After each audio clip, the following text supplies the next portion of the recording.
selected for this session. I have a new co-host for today, like you see on the screen.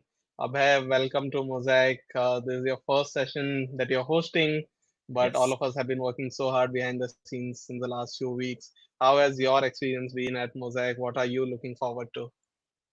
Amazing, amazing. I think I remember during the first session, Parth or Suhas had mentioned that so many people who had been, during this entire journey of Mosaic are someone whom we have previously hosted. So it is very good to see familiar names when what you used to see probably back in 2021, 2022, might be in other sessions, are still excited to now build an AI, now build their own products, now matured in their end of a product journey as well. So very excited to see. Even today I saw so many people joining, new faces, new names. Always excited to do this.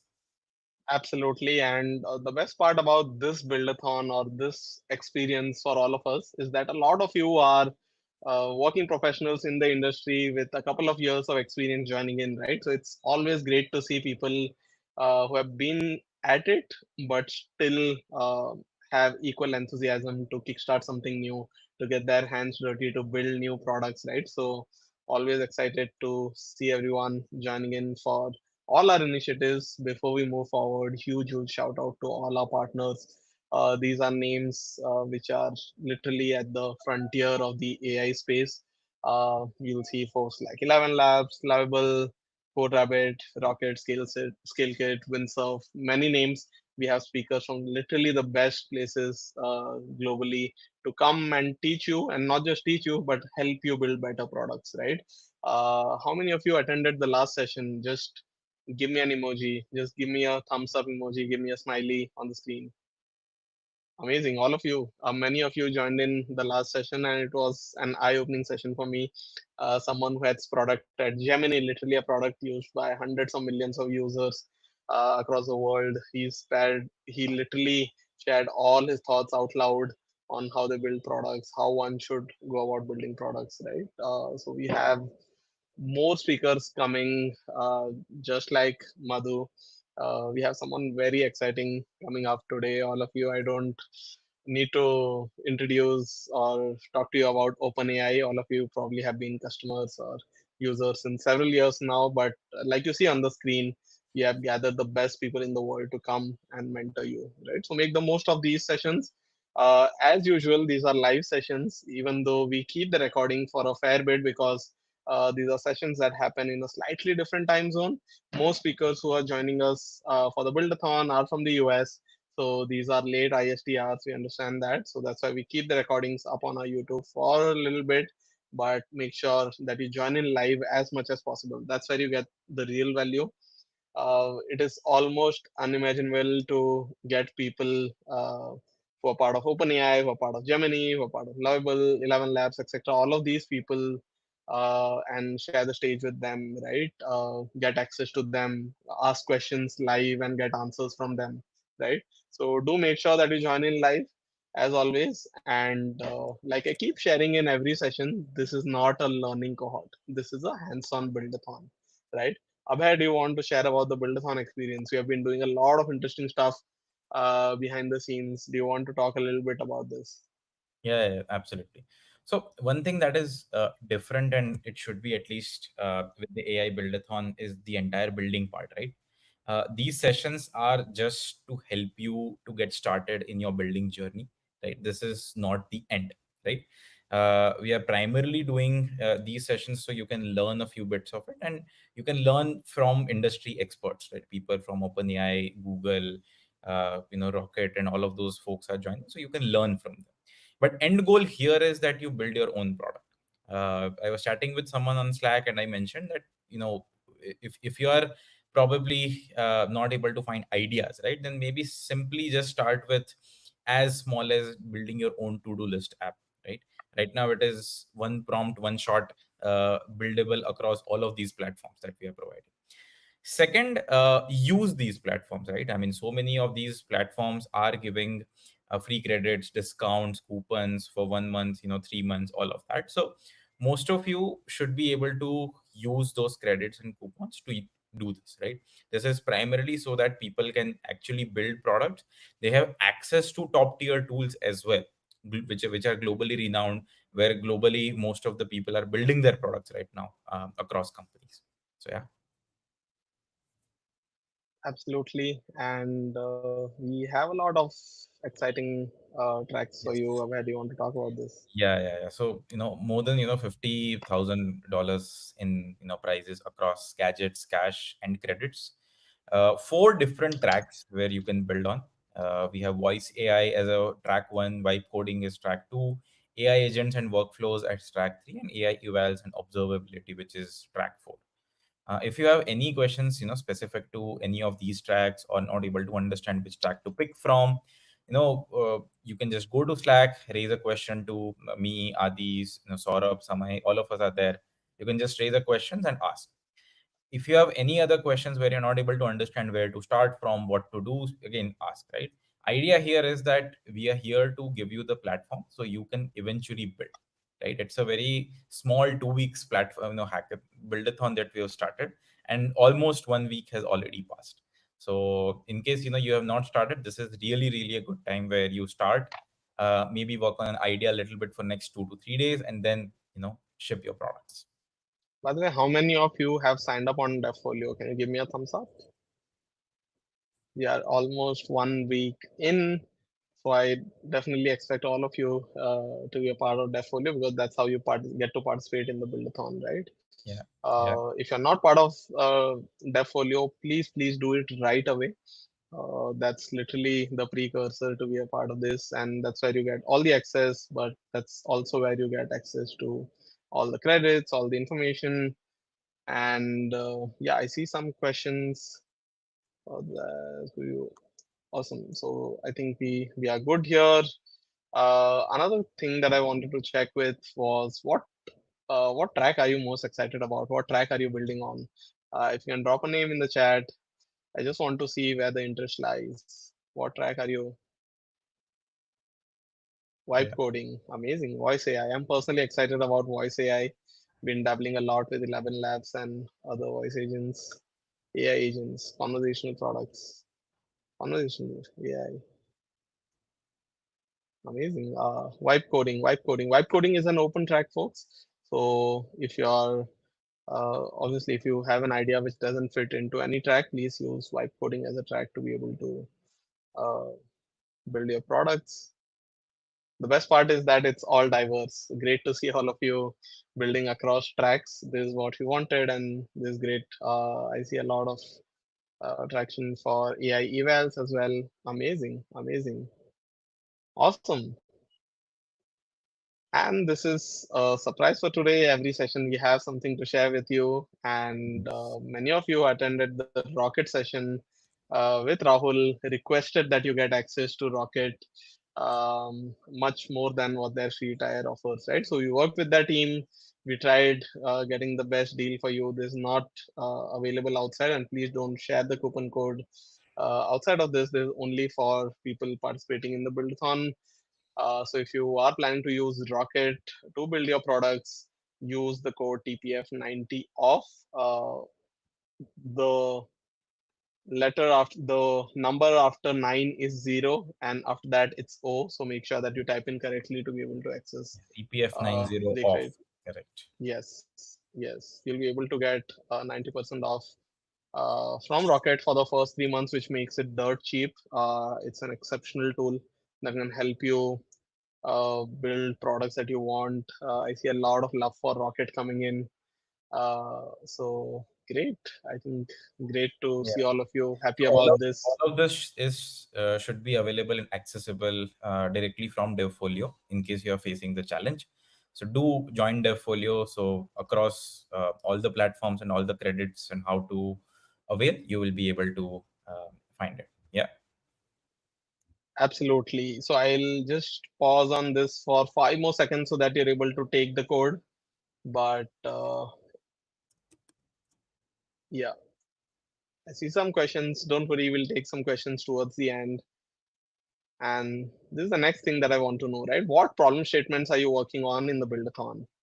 I see so many of you participating in the buildathon, but I want to know what kind of problem statements are you working on in the buildathon. Just put it in the chat. Make it brief, just in one line. If you can share what you're building, the community gets to know what kind of ideas are brewing up, right? And there's also a great way to probably attract some good teammates. So if you want to pair up with someone, if you want to build together, this is a great way to attract the right people. But obviously, a lot of you who are participating in solo, so great way to share your ideas. AI journal for students, fantastic, great idea. There's something that every student probably needs. Product Mhm. development, AI fitness, B2B platform for retailers. Love the ideas. That's actually exciting. Looking at ways to improve product development process. Digital portfolio for construction builders. Wow. SIH helper. Financial literacy tool for kids. Play Store, but for AI apps. Wow. AI career transition coach. Love the ideas, folks. Love the ideas. Can't wait to see all of this come to life. Uh, find a yoga dance studio. Amazing. Amazing. Fantastic. Love the ideas. Love the ideas. Keep that going in the chat. And I'd love to take this opportunity and introduce the speaker for today. We have Huang from OpenAI. He's been an engineering leader at OpenAI since the last couple of months, but comes with more than a decade of engineering experience across top companies like Stripe and Microsoft, right? I don't need to introduce OpenAI to all of you. You probably already use ChatGPT, but super excited to have G. It's super early for G. He's joining in from the US. Super kind of him to take time. G, welcome to the community. Welcome to Mosaic. Hello. Hi, everyone. How are you doing today? Where are you joining from? Joining from Seattle, Washington, America. It's pretty early in the day. Woke up less than half an hour ago. Munched on a sandwich, and now I'm here. Amazing. Great to have you. Folks, let's welcome G with a lot of emojis, lot of text messages. G, for context, many of the builders that are joining us are from different parts of the world, and they are building their ideas over the duration of these 2 weeks. And we have leaders and mentors like you coming in to help them build their products, right? Great to have you as always. Over to you. Please feel free to share your screen, and we'll have some interesting questions lined up for you after you're done. Folks, like always, please take your notes. Make sure that you share it on social, tag G on LinkedIn, on Twitter, whatever platform that you're active on. But this is a very fun slide deck that G has. I just got a chance to look at it backstage, but it'll be super interesting for all of you. G, over to you. Welcome. Appreciate it. All right. I guess we'll get started. Let's see how to share screen. Cool. We're gonna go with some very simple slides, and spend most of our time talking. Or I'm gonna be talking, and then we'll do some questions at the end. I guess first of all, thank you everyone for being here. My name is G. I'm an engineer at OpenAI. I work on the OpenAI platform to try to achieve the mission of AGI that benefits all of humanity. Previously, I was at Stripe. I led engineering for some pivotal products at Stripe, and before that, I worked on distributed systems at Microsoft. So first off, disclaimer, the opinions that I'm sharing today are mine and mine only. I don't think I need to have the disclaimer, but I figured I'd, say that these are my thoughts, original thoughts, and does not represent anyone else's. So given that, we will get started. All right, so we're talking about software here. I think it's pretty clear that we're at an inflection point in building software products. There's a lot of hype, there's a lot of noise, um, there's a lot of claims about what AI means for developers, businesses, companies, society at large, whether jobs are going to be affected and in what ways, what new jobs are going to be created. It's a lot of noise, a lot of hype. We don't really know what's signal and what's not real. So what I want to do today is to cut through some of that bullshit, right? We won't be doing demos today. Y'all have been doing a ton of building this week. For the next half hour or so, or hour. Let's take a step back and really think, like, how does AI change how we build products? Like, not necessarily about every single thing, but taking that step back and zooming out and saying, okay, what can we learn from the past, and what can we make assumptions about the future. So I think that for myself, there's two distinct tracks for how AI changes software. One is very concrete, and the other one is much more speculative, but they both matter. Right. So the first track is AI as an accelerator. This is about building the same kind of apps, the same frameworks, but doing it faster, smaller teams, much higher, more leverage. We're seeing this today with Cursor, Codex, Windsurf, Cognition. Insert any of these companies out there that make life so much easier for developers. The second track is AI as a substrate. This is a lot more radical, right? Instead of making AI making the old things faster, it becomes the foundation for new categories of things that we can't imagine yet. Think of electricity. At first, it was used to light lamps, and then it gave us like radio appliances. The technology that we're using right now to talk across the world. That's the scale of transformation that this track 2 could bring. All right. Track 1 just said we're talking about acceleration. Could have picked a different picture, but this is a real picture of me from literally a few days ago.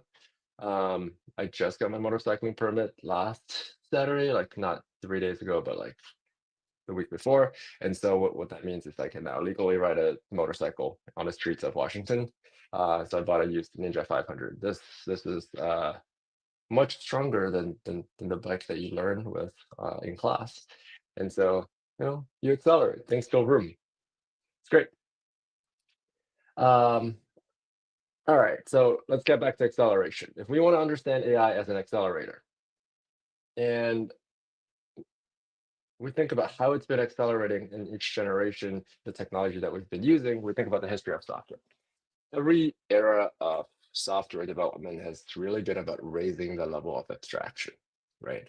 At the very start, you had like, I don't know, some like magic tubes, vacuum tubes or anything. But let's start with assembly language for the purpose of this analogy, right? Assembly language wrote raw instructions for the CPU, telling it exactly which registers to move data into, what, add L, not add L, I don't remember the assembly, was a while ago, but like telling which registers to run arithmetic operations from was powerful, but extremely tedious and hard to maintain. I don't know, investigating any sort of like OS bugs back in school was horrible. Then came languages like C and C++, right? These compiled down into assembly, but they gave developers a way to work at a higher level. Instead of writing individual instructions, you're writing functions, you're writing structures that compiled into efficient machine code. And a lot of people are now able to write code. Productivity jumped, but the underlying tech didn't really change, right? Hardware got better, but the underlying tech didn't really change. After that, another wave, you have your Java, Kotlin, C#, a lot of these like, object-oriented programming languages. Memory management was done for you. You don't have to manage pointers. And the runtime handled all the gritty details. And that allowed people to get even faster at writing code and get more efficient in human time. Languages like Python, Ruby, TypeScript, even better, right? Like you can write business logic in a few lines, and it used to have taken dozens of lines, and your test cases is much more easier to handle. Your edge cases are easier to think about. In all these cases, we traded raw performance for development speed, right? So it wasn't efficiency at runtime, but efficiency in human time. Right, the C++ compiler is still like really fast.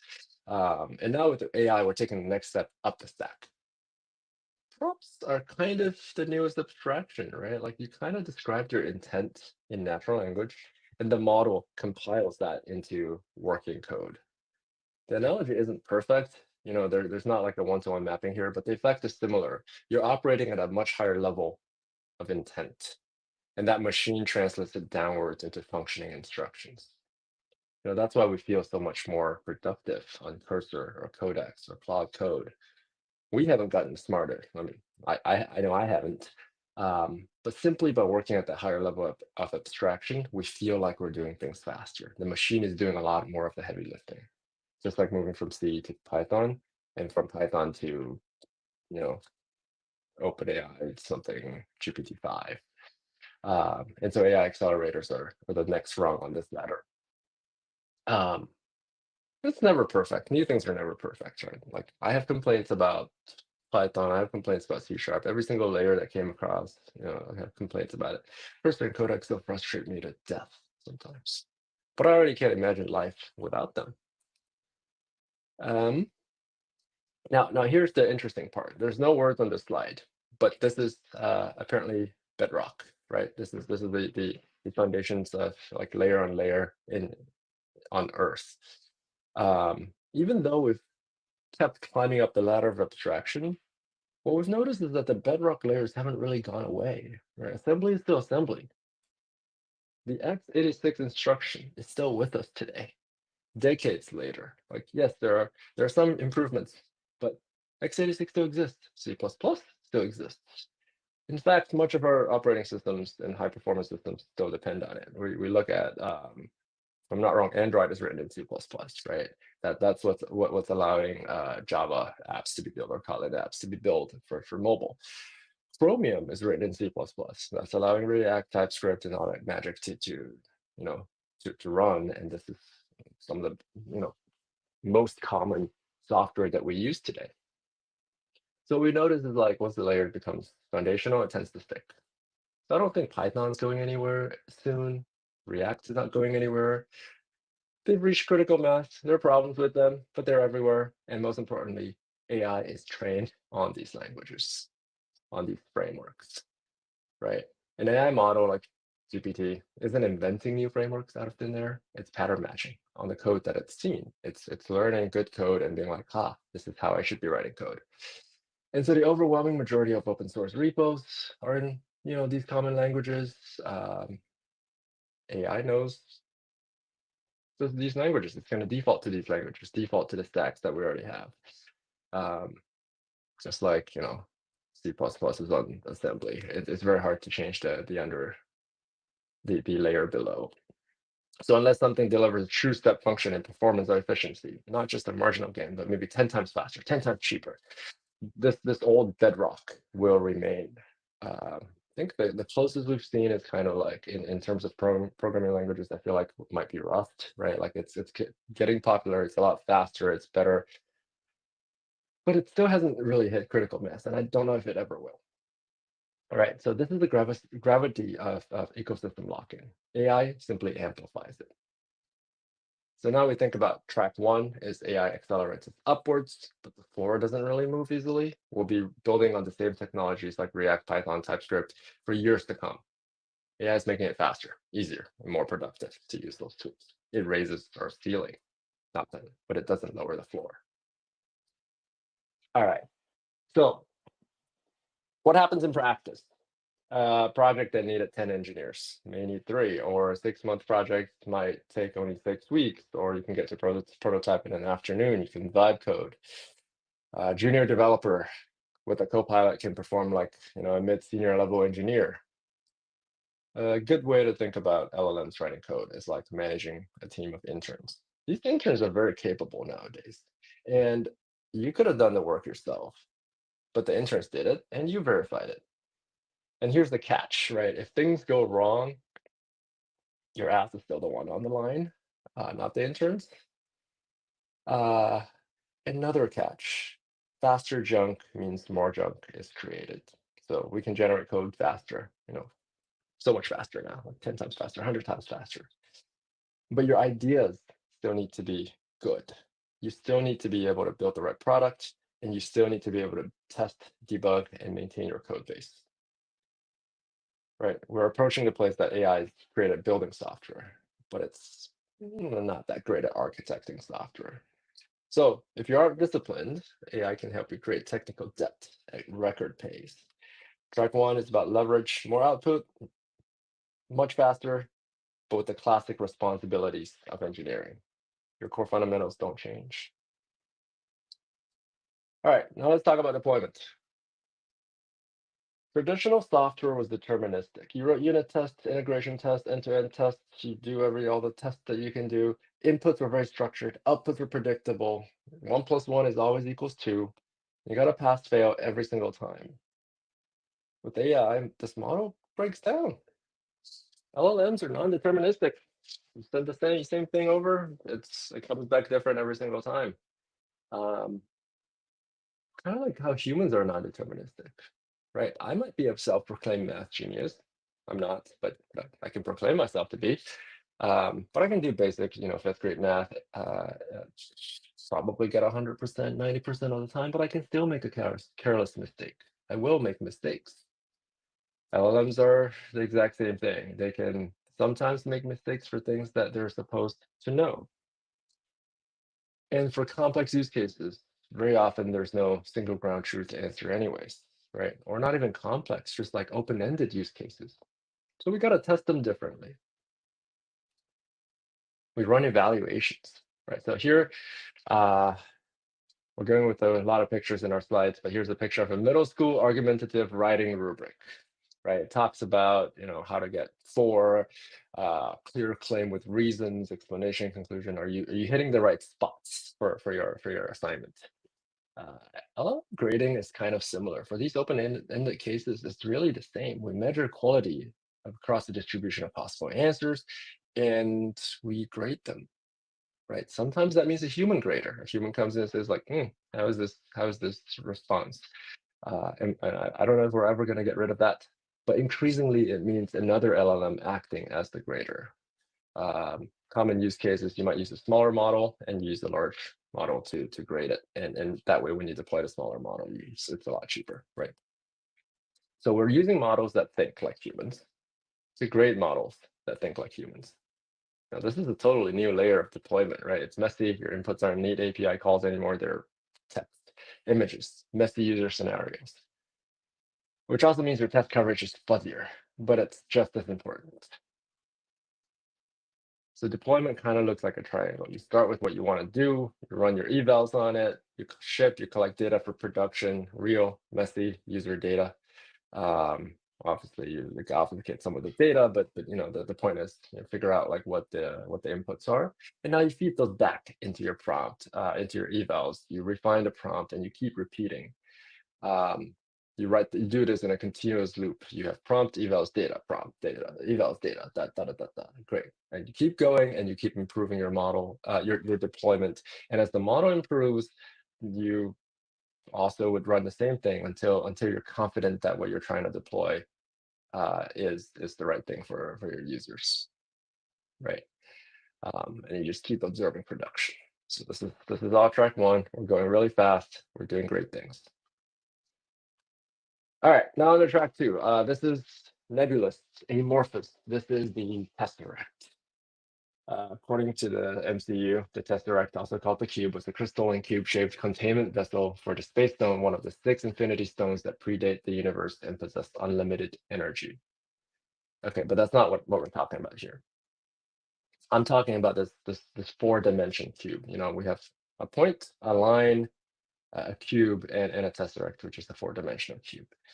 But the point I'm trying to make here is like, we can't visualize this. Like we're fundamentally incapable of seeing it until it happens.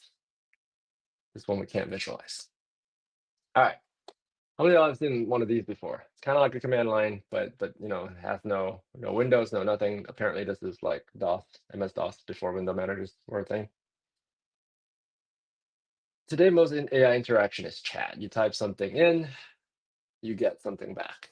It's very easy for people to grok, and that's why it's taken off, right? ChatGPT is a very, very successful consumer product. AI is also, the API is also, very successful. It's easy to build the things that most people understand, right? You think about Cursor, great, coders understand it very well. Chat, people understand how to use it very well. I'm just talking to a person. But a lot of AI products today are focused on making existing things incrementally better. Yeah, chat. That's faster horses, not the Model T that Henry Ford created. Henry Ford once said something along the lines like, if you ask people what they want, they will ask for faster horses. And so we've now got faster horses. It's incredibly powerful. It's MS-DOS. It's the command line. It's clunky. It's text heavy, but it's not game changing. Faster horses. In the PC era, mass adoption didn't come till the window manager, Windows 3.1 came along. It changed the world, right? In the phone era, people had phones, but the iPhone changed the world.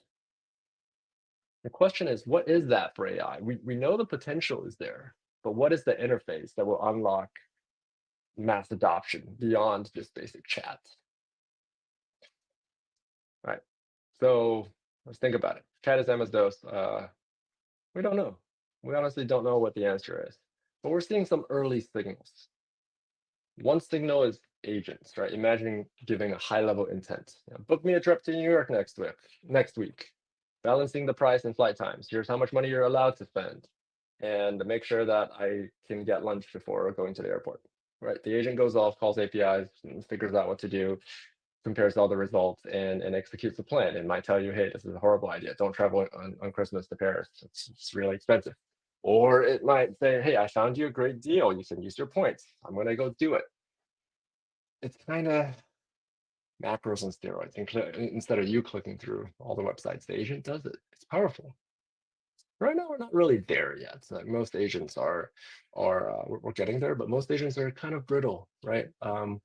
We've seen products show up like OpenAI Operator. We've seen agent mode, but they're still like kind of rudimentary. They can break. They can still hallucinate. They can loop, and they're slow.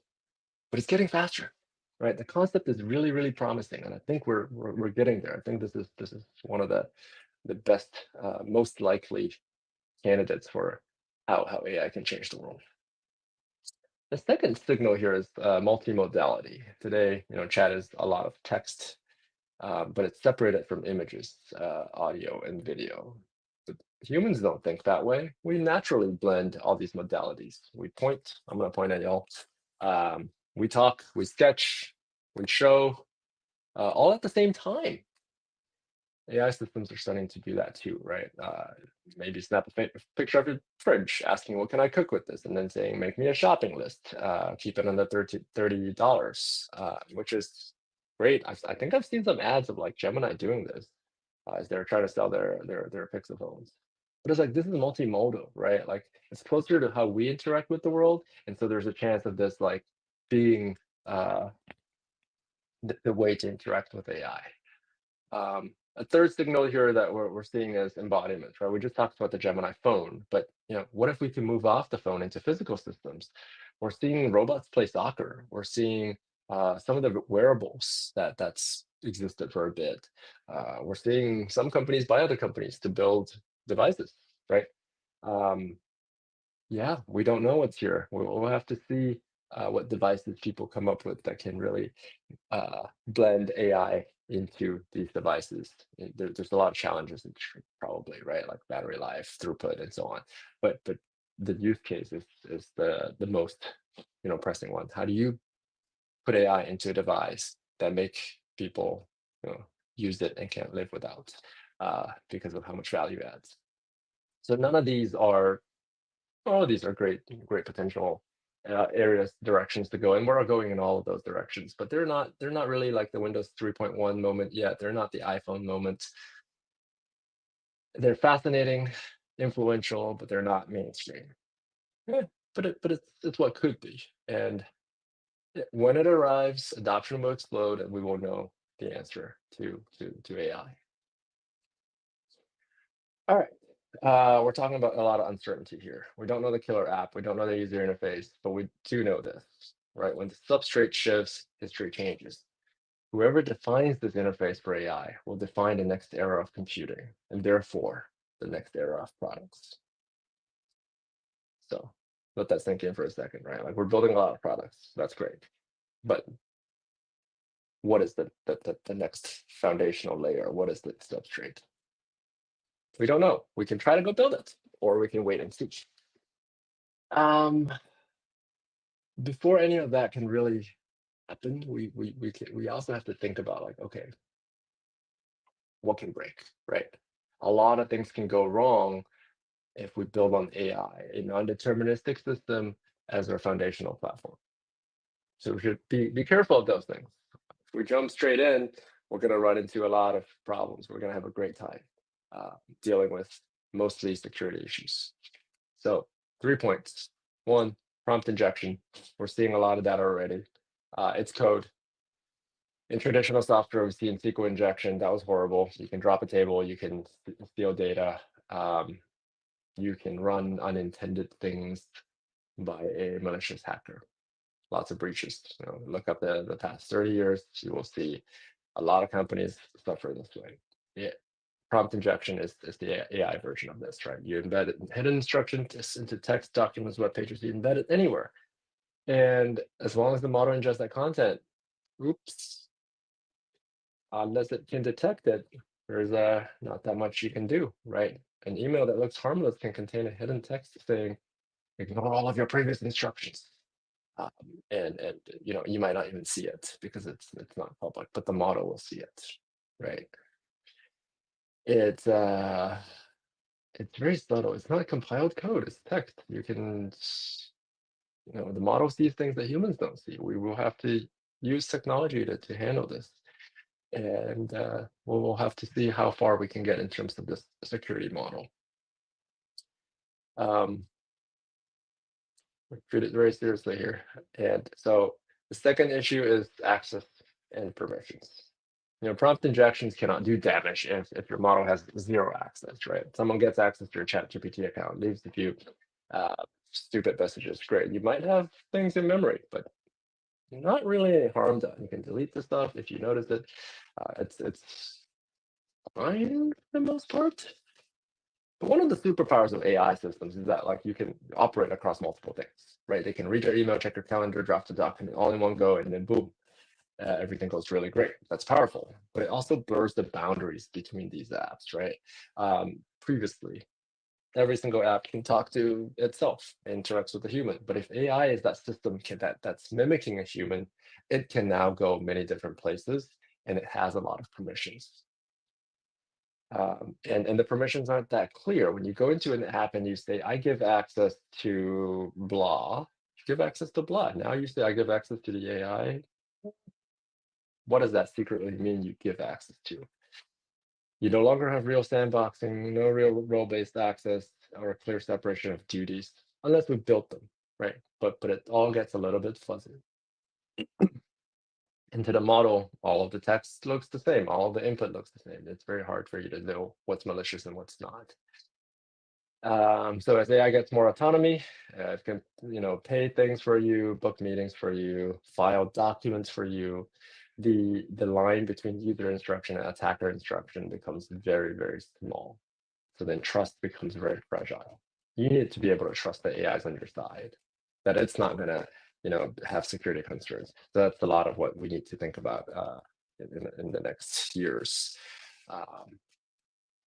We're kind of relying on models to do the right thing, and unless the models can do the right thing, which we are increasingly hoping to do, it's currently a shaky foundation for security. Context is power, and we don't know how to police it yet. All right, the third challenge that I want to talk about is governance, right? Code is deterministic. AI is not. You can no longer audit, test, and certify it, right? You cannot say, how do you certify an AI medical assistant, right? How do you approve an AI drafting tool? Do you test it once, you stamp it approved, great, you passed the test? No, you can't really do that. For humans, you can say oh, you passed the test, great job. But for an AI, the bar is a lot higher. It has to always work. Do you monitor it continuously, like a live system that's always evolving? What do we do here? How do you certify that something works? How do you govern it? Accountability becomes murky. If an AI system makes a mistake, who's responsible? Is it the deployer, the developer, the model provider?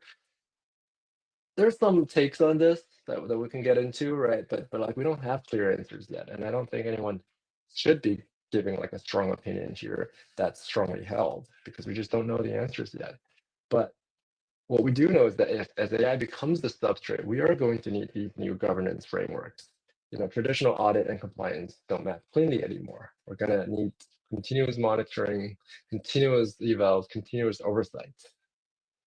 And we need to be ready to handle this probabilistic future. All right, that's a lot of doom and gloom here, but We just talked about the two tracks here. Most of us will spend the next few years in track one, but the real history of this era will be written in track two. The question is, who will that be? Who's going to define an interface? Who's going to solve all these potential security challenges? And that's the opportunity of a generation. And with that, you can ask me anything, but I might not have the answers. Amazing, G. That was great. Very fun, very visual. Thanks so much uh, for sharing your thoughts. We have tons of questions that we have curated from the community. I'll share it with you. We'll take turns asking questions. Abhay is moderating this with me. But the first thing that I want to ask you is, you have worked at some amazing companies over the years, and now you're at OpenAI. OpenAI literally is one of the fastest growing companies on the planet, literally the fastest growing company of a generation. Uh, what does work look like? How is OpenAI different than anywhere else that you have worked at? What do you think makes OpenAI really special? I think what's really different about this company compared to every other company I've been at, which is not that many, but it's the fast pace that it goes, right? Like we have what, 3,000 people now, but it doesn't feel like a 3,000 people company. It feels like a startup. It's still very much a startup. When I joined Stripe, it was also about 3,000 people, and we had to go through some growing pains as the org scaled. So far at OpenAI, I haven't seen any of that like slowing down at all. And that only comes if you get the right people, if you really believe in the mission, and everyone is going to do the right thing. And if you hire really good people and you get them aligned on the North Star, things can go really fast. Even if your people are much more loosely coupled, right? If you tight couple everything, you're going to have a lot of trouble making decisions because you have single choke points. But if you can loosely couple, but strongly aligned, then you're able to go really fast towards that North Star, and everyone's kind of like making the same type of decisions that are not that far apart. Absolutely, this is amazing. And everyone participating in this buildathon is building products probably for the first time, right? This for the first time they are actually getting their hands dirty and trying to wipe code in that sense, right? As someone who has been building products since more than a decade now, can you give us a vibe coding 101? Like, if I'm vibe coding for the first time, what are things that I should be aware of? What are mistakes I shouldn't do? What are things that I should dedicatedly do? Stuff like that. Maybe a quick 5-minute masterclass on vibe coding 101. Yeah, my take is still hone the fundamentals. I think I come into using Cursor over the last year. Cursor obviously came like not at the start of my career, but like in the middle of my career. So get your fundamentals right. I think it's still really important. Cursor is going to write some really crappy code sometimes. Sometimes it writes fantastic code, and you're like, how did you do that so fast? But obviously, we're no longer surprised at the great things that these models can do.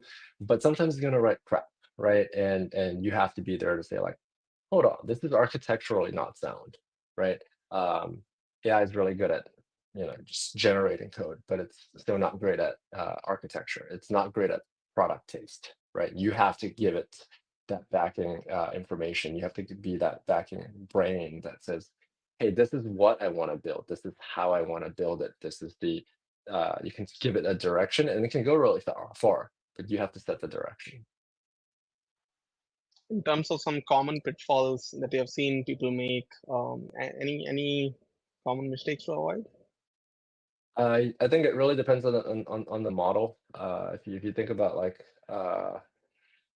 okay, so here's a stupid one, right? Like the one of the stupid ones is like you're like fix this test, and it's like great, I'm gonna delete the test and call it done. So the test passes now, right? So you really have to look at what it's doing. Like ultimately you own what the cursor writes. So if you don't have the fundamentals, you're gonna have to like deal with some consequences at the end, right? But a common pitfall is like make sure the tests are covering your test cases, right? Like if you look through all the tests that it's generating and it's like, cool, this covers all the edge cases that I'm interested in, even if the code is flop, it probably works most of the time. So like that's good. So make sure you test it in a way like you become the tester for your vibe code, right? So if it's doing the right thing, you can feel a little better. But that also means you have to arm yourself with the ability of like, hey, do I know what the right thing is in terms of, I don't know, security and scalability, right? You have to have an idea of where you want to go. Yeah. And what does your workflow look like, especially vibe coding workflow? I mean, maybe probably not your day-to-day workflow, but when you're trying to hack a project over a weekend or vibe code something new, how does your workflow look like? I mostly work in a larger code base, right? Like my Cursor subscription is a company subscription, right? And so when I'm going into a new code base or when I'm going into like a new library that I want to use, especially if it's open source, it's a lot easier to say, hey, Cursor, explain this to me. Explain to me what functions there are, how it works, because they can go through like the 100 files like just like that, right? Like it's just like I get it. Like here's exactly how it works. Here are the parameters you need to pass into these functions, and that helps me learn about how to use these technologies that I'm interested in using, whether it's internal libraries, whether it's open source libraries. It's able to, like, models are able to look up documentation for you. And so that's what's been really helpful for me to, like, even if you start something new, it's you're still building on other things. You're not typing from assembly from scratch, right? So understanding what these other things are, what the common pitfalls are, I think the models are really good at telling you that. And then given that, now you can craft an idea of like, okay, this is what I think we should do. Then you shove that back into the model, and it's able to then do magic for you. Fantastic. Where do you want to come in? I have a bunch of more questions, but do you want Yeah. to take us through? Yeah, I'll still continue, from OpenAI and more like a builder's perspective, right? So at least with the context of OpenAI, the changes and the feature launches that you do, right, immediately impact us hundreds of millions of users, right? So what is the internal framework before, where you decide that, hey, now this is ready for the public launch? I mean, I'm not talking more like a checklist perspective, but more like what all things it has to pass. Mm. So there's a lot of work that goes into model launches. I don't work on model launches, and so everything that you see that Sam talks about is true. Like we take things like safety really seriously. We take just things in general very seriously in terms of what the model can and cannot do. AI is scary. I think we need to keep it under control. We need to really like make sure it's benefiting all of humanity. On my side, I work on the platform team. What that means is we observe we do our internal load testing. We make sure that we're able to serve the right amount of load, the right amount of reliability. We hit a target number of nines. All our test cases pass, but we also continuously deploy, right? Like it's more of like you get it into production, things can break and things will break. And when things break, how fast can you react to roll it back to fix it and get it out there again? But on the platform, like obviously reliability is very important. So like lots of dashboards, lots of numbers, lots of nines. Yeah. Yeah, makes sense.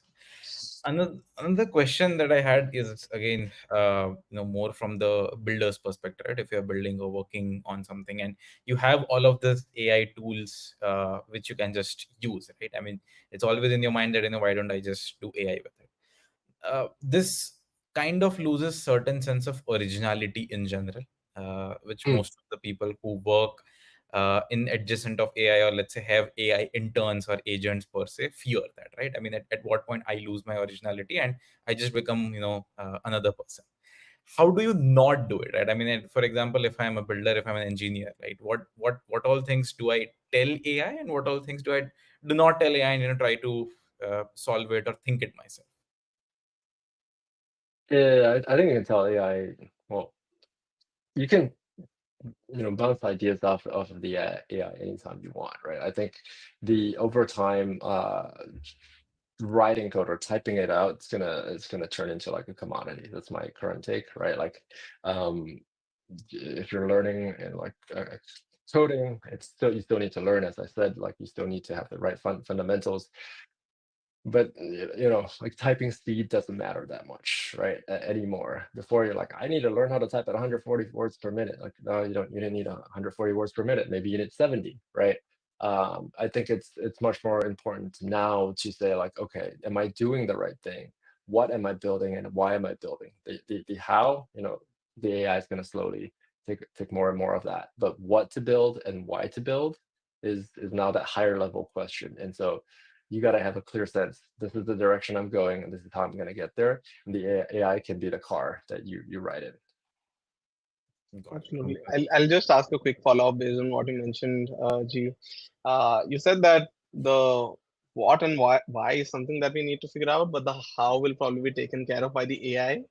In that case, do we still learn how to code, or probably not? Because a lot of leaders, AI leaders, have gone on record saying that probably in a year or so you might not even uh, have to code, right? The system will kind of take care of it. So, looking at the future, next few years, what do you really think we should do? Should people learn to code? Should people not? What are skills they should upskill in?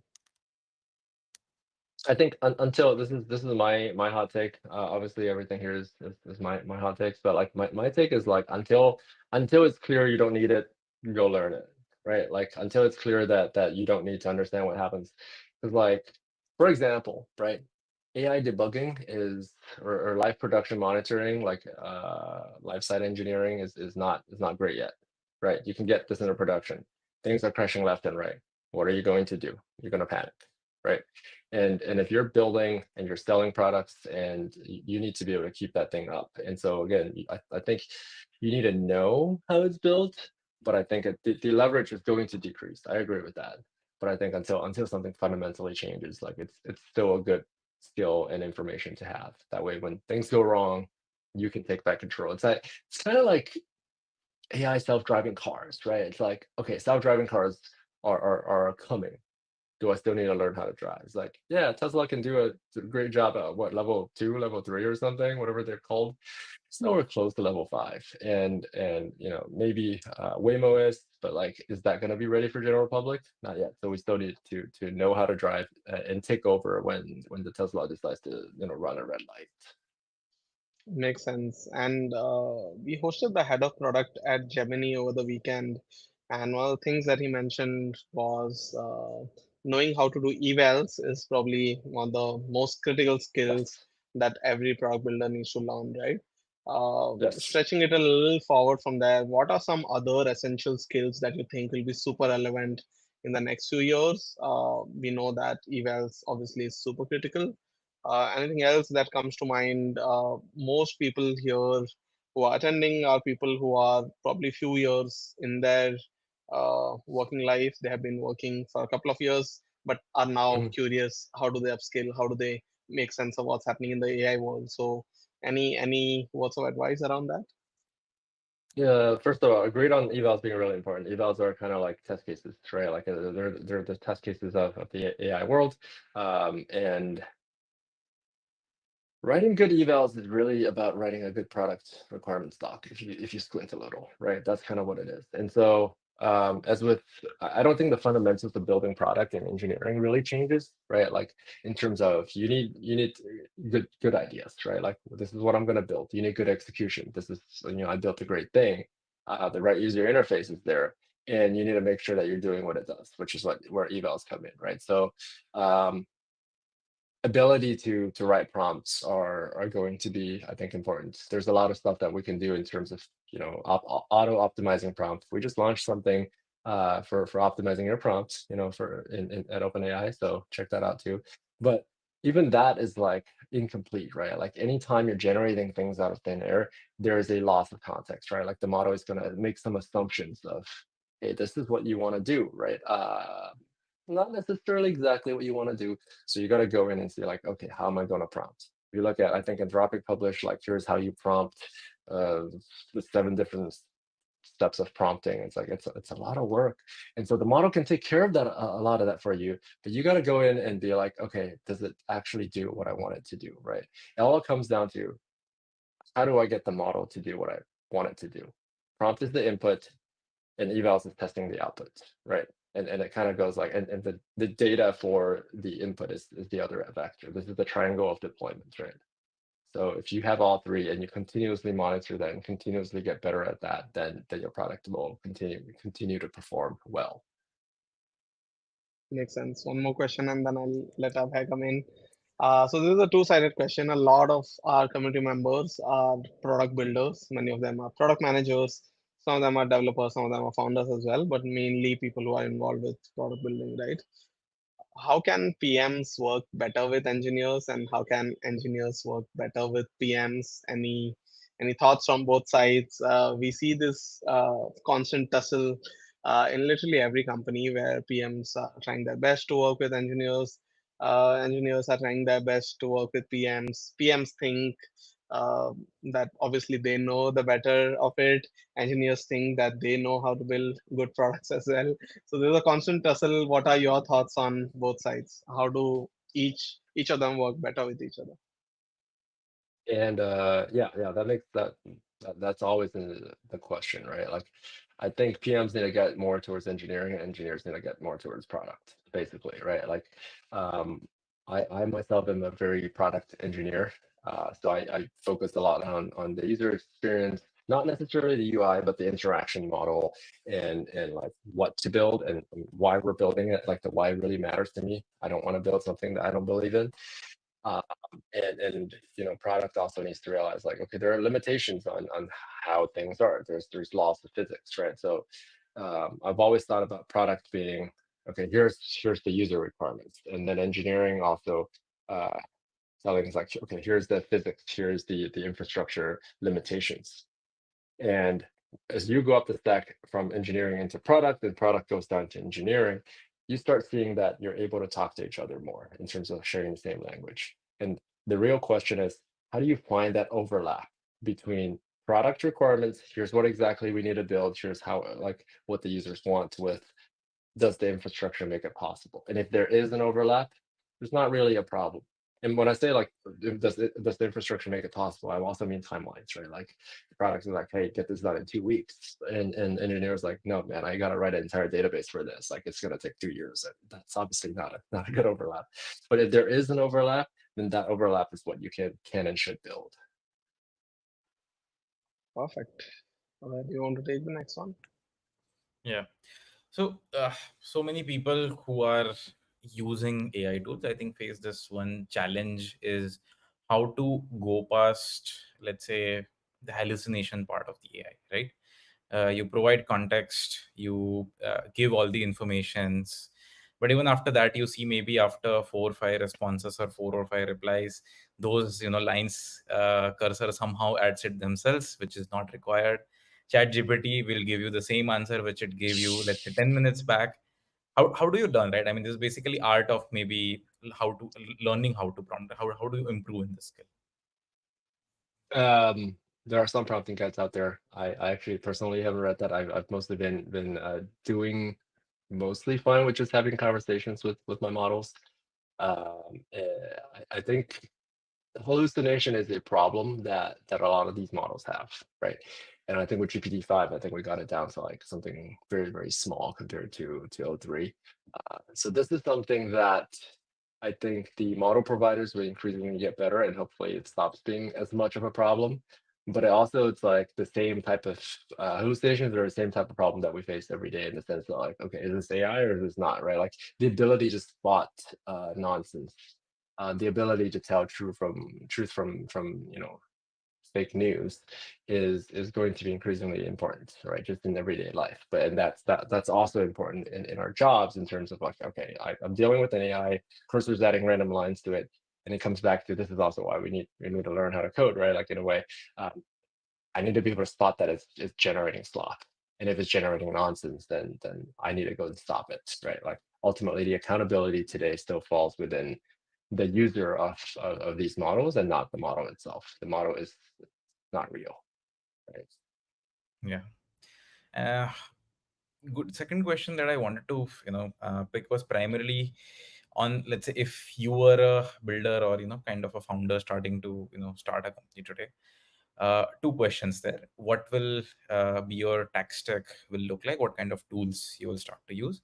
And second, what will be your process, right? I mean, where do you will you have AI included at what step, and what all things you think that you will have AI to do. Exact tech stack, I can't tell you the answer to that. I don't know the answer to that. Like, it depends on what we're building, right? Um, I am not a front-end engineer. I cannot write React for my life, but so I'll have to figure out any of the user experiences. I'll have to like get AI to make me a website or something.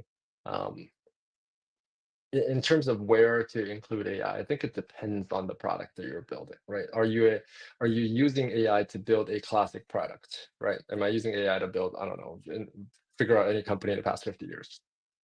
Or am I building an AI native product? The way you use AI would be very different. One is like you use cursor and then like you're typing code really fast. The other is like, how do I incorporate this text-based, non-deterministic, probabilistic monster into my product offering, and what can I build on top of that to provide value to people. So I think like in terms of that, like how to include AI changes. Definitely we're gonna use cursor. Definitely we're gonna like bounce ideas off of chat. But I think that the rest really depends on the idea and what we're trying to build. Super, super, super. Perfect. I'll You take have one more more questions? question. Sure. Yeah, just one last question. So this is again in context of AI agents, which is on the rise these days, and most of the people wants to, let's say, automate certain piece of work, task, or the product. Uh, what is basically that lever where you decide up to what level of automation or control needs to be allowed, and at what point the human intervention is required, right? I mean, this is at least in the product builder side of it, it is very much unclear, right? How do you decide where to decide? It is more like you test and then you realize probably you will have the right answer maybe 3 or 6 months down the line. But yeah, what will be your opinion on that? Well, first thing is like evals are really important. So like yes, test as early as you can, and with as many like random edge conditions as you can, right? Like in terms of like have a strategy for how you test, how you evaluate the deployment that you want to do. Um, and then the second thing comes down to like the risk that you're willing to take, right? It comes down to like there is no complete solution for the new risks that we're facing nowadays. There's none, right? Like we shipped operator, we shipped agent, and it's able to do a lot of things. We've made the decision where like, hey, you need to go log in and provide like an act before the AI does something. It's not going to, I don't know, purchase a car for you for fun because it thinks you do, right? Like that permissioning is really important for models to, or model providers to like, or rather like the tools that we're providing in terms of operator, agent, and so on. It's really important for those companies to give you the fine-grained control over like what you can do. But like on a more personal basis, I think it depends on the comfort level, right? Some people might say like, I don't trust it at all, and other people it's like, okay, this is not that important. I can always undo, right? Like we trust Cursor. Some people are trusting Cursor to send PRs. Maybe that's okay, right? But don't give it production access. It might drop your database, right? Like theoretically, that's possible. So like it depends on your comfort level and how much risk are you taking. So Yeah, thanks for that. Fantastic. I think just last few minutes. So think of this as probably a quick rapid fire. But the buildathon that we are hosting, we have around like close to 7,000 people joining in from different parts of the world. We have four different tracks, so hundreds of people building in each track. I'll just name the track, and you probably share your thoughts on maybe some words of advice or tips on um, how can you build better products in that track, right? Awesome. sure. Ready? All right. Yeah. The first one is voice AI and conversational products. Wise. Voice AI Oh, and voice. conversational. Yeah. Uh, high potential, hard to get right. Something that could help them. Any words of advice? Um, this is really, really, really important because most of humanity is based on voice, right? This is how we communicate. and so like building these products, I think there's a lot of like companies like Decagon, Sierra that's doing like voice products, and so like learn from what those guys are doing, trying to solve a problem. Like, what are you really trying to solve? And yeah, hopefully the models keep getting better as well. I think there's a lot of like voice to voice models that are coming out or have come out, and so um, but make sure that you're building something of value on top of just the voice, because that's already there for uh, by the model providers. So you want to add additional value on top of that. But maybe that advice Amazing. applies to everything. Yeah. The next track is vibe coding. Again, you can share any tips or advice specific to that track, but anything that you think in general. So the next track is vibe coding, which is also an open track. Yeah, I think that the vibe coding is great. I think it helps you get a prototype fast. What that means is you have you have the advantage over everyone else that isn't vibe coding as fast. Like if you can vibe code really fast, you can get to production really fast, you can test it with users really fast. And what that means is like focus on the fast iteration, right? Go build what your users want, solve their problems, but like if they ask for a feature, give it to them the same day, right? And then get them to like be in that tight loop development. And this vibe coding allows you to do that even more. Absolutely, and that's why I think most of them are interested in vibe coding as a track. We have maximum participation there. The next track is AI agents and workflow automation. I think this is definitely part of the future. The truth is this is also still early stages. I think we should this is going to be really cool if you can get it right, but it's also highest risk as of current moment. High risk, high Perfect. reward. In the last track, we spoke about it a little bit, but the last track is AI evals and observability. Extremely important. The challenge here is how do you convince people to write tests? I think that's something that you're gonna face if you're building evals products, observability products. Like people don't like observability. People don't like test cases like overall, but it's like a necessary evil. It's kind of like accounting, right? Like it's really important. You cannot get it wrong, but people don't want to think about it. So like if you can solve that problem of like making it easy for people to use and making it like click a few buttons, like everything is good. You can observe everything perfectly, or I'm going to generate your evals for you, or something like that makes people's lives easier. I think you're going to see a lot more adoption than trying to say like, hey, I'm going to make the best quality thing, but you need to do like 50 hours of work first.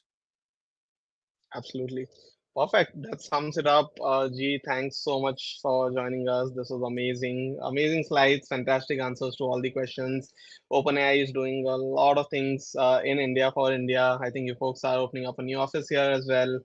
All of us are super excited to And also see, the India specific plan, which was launched, I think, yeah, late last the week or ChatGPT Yeah. something. Go.